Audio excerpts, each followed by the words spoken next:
आज मैं बनाने जा रही हूँ कुछ ऐसा जो आपके मुंह में पानी ला देगा। बहुत ही स्वादिष्ट नारियल की बर्फी। मैं आपको इस बर्फी को बनाने का सबसे आसान तरीका शेयर करने जा रही हूँ, जिसे आप इसे कम से कम सामान में भी बना सकते हैं, वो भी बिना किसी झंझट के, सिर्फ 15 मिनट में। जिसको कुकिंग नहीं भी आती है ना, वो भी इसे बना सकता है ही इसे बनाना इतना आसान। अगर आप मिठाई के शौकीन हैं तो ये वीडियो आपके लिए ही है। Hello friends, home chef Ruby में आपका स्वागत है। तो चलिए कुकिंग स्टार्ट करते हैं और सबका मुंह मीठा करते हैं। इसे बनाने के लिए सबसे पहले मैं ले रही हूँ डेसिकेटेड कोकोनट या नारियल का बुरादा, या इसे खोपरा भी बोलते हैं। इसके लिए वजन से मैंने 200 ग्राम लिया है। कप से 2 कप से थोड़ा सा ज़्यादा है। और अब एक पैन लेंगे और गैस को ऑन करेंगे और उसमें डालेंगे 1 चम्मच देसी घी। और जब घी अच्छे से प्रॉपर मेल्ट हो जाए तो इसको ऐसे पैन में थोड़े अच्छे से फैला देंगे प्रॉपर। और फिर इसमें डालेंगे डेसिकेटेड कोकोनट और इसे डाल के और इसको मीडियम टू लो आंच पे 2 से 3 मिनट तक हल्का भून लेंगे। आप चाहे तो इसको ऐसे भी बना सकते हैं, बट ऐसे हल्का सा भून देंगे ना तो बहुत थोड़ा डिफरेंट टेस्ट भी आता है और अच्छा भी लगता है। और इसको कंटिन्यू चलाते रहेंगे, मतलब थोड़ा देर के लिए भी छूटा ना तो नीचे से लग जाता है। और इसको ऐसे प्रॉपर चलाते हुए 2 से 3 मिनट तक भून लेंगे। जैसे जैसे हल्का सा कलर चेंज हो जाए या अच्छी से खुशबू आने लगे तब इसको बंद कर देंगे।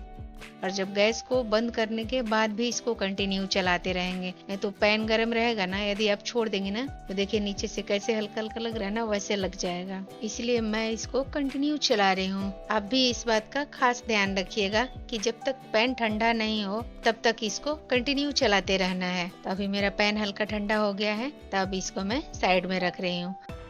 कढ़ाई लेंगे और गैस को ऑन करेंगे और अब इसमें डालेंगे थोड़ा सा पानी। जैसे हल्का पानी गर्म हो जाए तो अब मैं यहाँ पे डाल रही हूँ 1 लीटर गाय का फुल क्रीम मिल्क।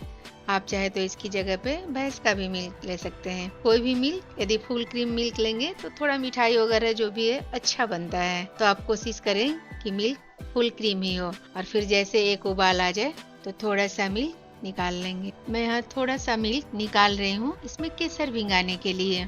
ये टोटली ऑप्शनल है। यदि आपके पास है केसर अवेलेबल है तो आप इसको कर सकते हैं, नहीं तो स्किप भी कर सकते हैं। ऐसे केसर डाल देने से थोड़ा कलर वलर अच्छा लगता है, टेस्ट भी हल्का बढ़ जाता है। तो मैं इसको गर्म दूध में डाल के और मिक्स करके रख देती हूँ साइड में।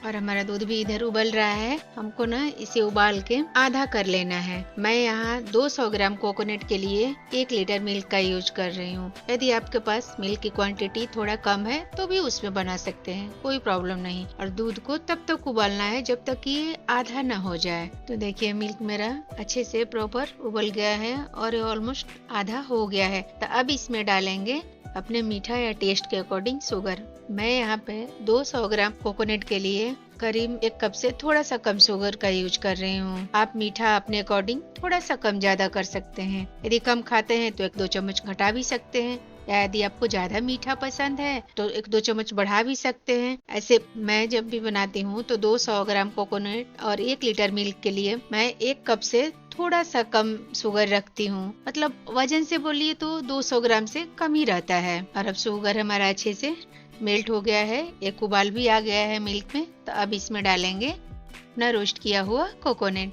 आप चाहें तो बिना रोस्ट किए हुए भी बना सकते हैं, वैसे भी अच्छा टेस्ट लगता है। बट थोड़ा सा मेहनत करने पे टेस्ट तो बढ़ेगा ना, तो इसलिए कोशिश कीजिए कि थोड़ा रोस्ट कर लीजिए। और इसको डालने के बाद अच्छे प्रॉपर इसको मिक्स कर लेंगे अच्छे से। और अब इसको मीडियम टू हाई आंच पे फटाफट इसको मतलब तब तक चलाते रहेंगे जब तक कि अच्छे से प्रॉपर सूख न जाए। देखिए अभी ना एकदम कंटिन्यू, बिल्कुल छोड़ने का टाइम नहीं है, कंटिन्यू चलाते रहिए ताकि कहीं से जले नहीं। और एकदम पूरी तरह से अच्छे से मिल्क पूरा सूख जाए, एकदम ड्राई हो जाए, तब इसको बंद करेंगे।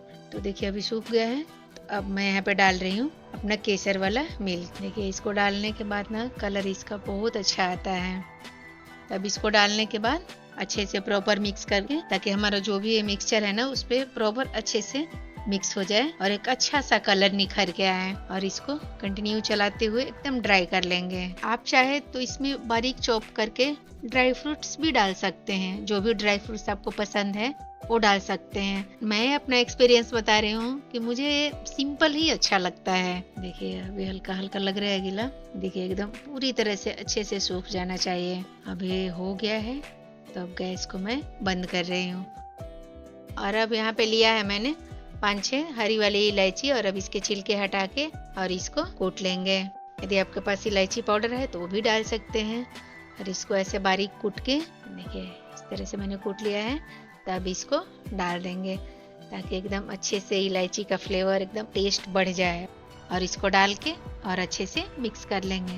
देखिए अच्छे से प्रॉपर मिक्स हो गया है और ये गर्म ही है। अब एक बर्तन लेंगे, ऐसे मतलब थाली स्टील वाला, या यदि आपके पास वो मिठाई वाला ट्रे है तो भी ले सकते हैं, उसमें भी जमा सकते हैं। यदि ट्रे नहीं है तो ऐसा थाली लीजिए, हर किसी के घर में अवेलेबल रहता है, और उसमें डालिए 1 चम्मच घी और इसको अच्छे से प्रॉपर पूरे प्लेट में ग्रीस कर लेंगे। और फिर उसमें जो अपना नारियल का मिक्सचर है ना, उसको डाल देंगे। ऐसे हल्का सा घी लगा देने से ना क्या होगा ना, नीचे जब बर्फी जमेगी ना तो चिपकेगा नहीं, तो इसलिए इसको जरूर लगाएं, ये वाला प्रोसेस जरूर करें। और इसको डाल के और अच्छे से इसको फैला देंगे। इसे फैला के प्रॉपर ऊपर से भी इसका ऐसे बेस एकदम ऐसे चिकना कर देंगे दबा दबा के।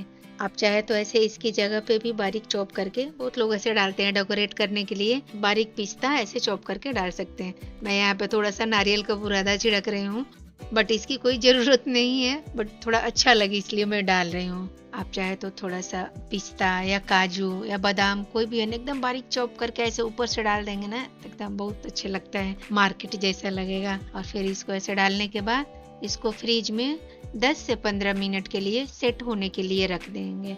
और जब अच्छे से सेट हो जाए तब कट करेंगे।